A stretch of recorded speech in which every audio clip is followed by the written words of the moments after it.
उन सब चीजों को बैकग्राउंड में लेके आए और आप इस बात को हमेशा ध्यान में रखें कि अरविंद केजरीवाल ने ये कई बार एडमिट किया है कि उसने फोर्ड फाउंडेशन से पैसा लिया हुआ है। फोर्ड फाउंडेशन की फंडिंग उसने रिसीव की है। अरविंद केजरीवाल के ऊपर एलिगेशंस ये भी हैं कि गुरपतवंत पन्नू जो एक non anti India India hater है और जो भारत को तोड़ने की बात करता है, उसने भी इसको $16 मिलियन फंड देने की बात की है। और हमने ये चीज निरंतर देखी है कि आम आदमी पार्टी के जो नेता हैं और खुद अरविंद केजरीवाल हैं, या जो अभी मौजूदा आम आदमी पार्टी की तरफ से पंजाब के जो स्पीकर हैं कुलतार सिंह संधवा, वो जब कनाडा जाते हैं, या ये जितने भी तमाम लोग हैं जो कनाडा जाते हैं, तो ये नॉन खालिस्तानीज के पास जाके रुकते हैं, इंडिया हेटर्स के पास जाके रुकते हैं। उन लोगों के साथ इनके अच्छे संबंध हैं जो भारत के खिलाफ हैं, जो भारत को तोड़ने की बात करते हैं, चाहे वो हमारे वेस्टर्न फ्लैंक के ऊपर हो, चाहे वो हमारी ईस्टर्न फ्लैंक के ऊपर हो।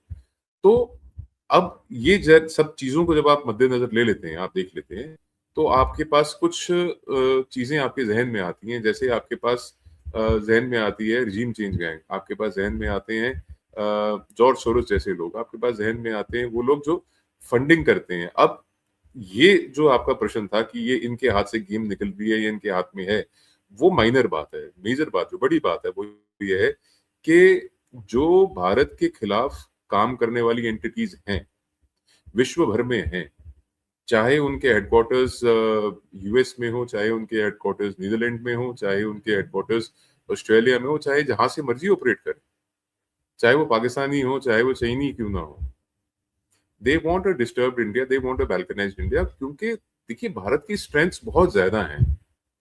We are at a point of advantage today over the rest of the world.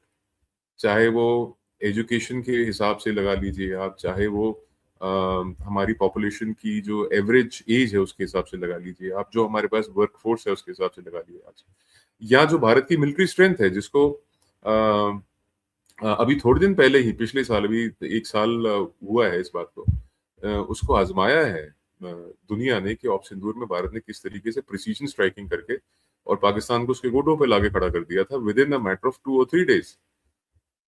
तो ये सारी चीजों को आप बैकग्राउंड में रखिए कि India is a growing economic, military and human resource strength. ठीक है, ये सारी चीजों को बैकग्राउंड में रखिए। अब आप फोरग्राउंड में आइए कि इन सबको फ्यूल करने वाला, इन सबको आगे ले जाने वाला कौन है। ये जो पिछले 12 साल से सरकार भारत में चल रही है, they have been primarily India centric, primarily India centric, और इनका सिटीजन सेंट्रिक रहा है भारत की ग्रोथ को लेके, और भारत के विश्व भर में अन्य देशों के साथ कैसे संबंध हो उसको लेके they work very hard this government. तो what do you do then?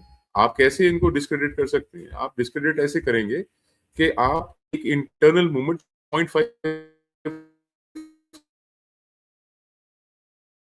जिसकी मैं जनरल साहब की बात कर रहा था, जनरल विपिन, यहाँ पे रिसोर्सेज हैं, और मैं बड़े खुले और वाजे बता रहा हूँ, मैं बड़े क्लियरली बता रहा हूँ स्पष्टता के साथ कि सिर्फ आम आदमी पार्टी, कांग्रेस पार्टी, बट अन्य ऐसे कई छोटे दल हैं जो डीप स्टेट के साथ उनसे रिसोर्सेज, उनकी फंडिंग लेते हैं, उनसे रिसीव करते हैं। चाहे वो मिशनरीज के थ्रू, चर्चिस के थ्रू पैसा आता हो, चाहे वो एफसीआरए के थ्रू पैसा आता हो। जब एक स्ट्रैंगल होल्ड लगा इनके, जब इनके ऊपर फंदा टाइट किया गया, उस वक्त फिर ये तड़पन शुरू हुई, वो हुई। और चीफ जस्टिस के एक कमेंट पे which was taken out of context, जिसमें उन्होंने कहा कि देयर आर पीपल जो अनएम्प्लॉयड हैं, जो कुछ good for nothing, these people are cockroaches. उसको फिर उन्होंने उठाया, then they used it and they.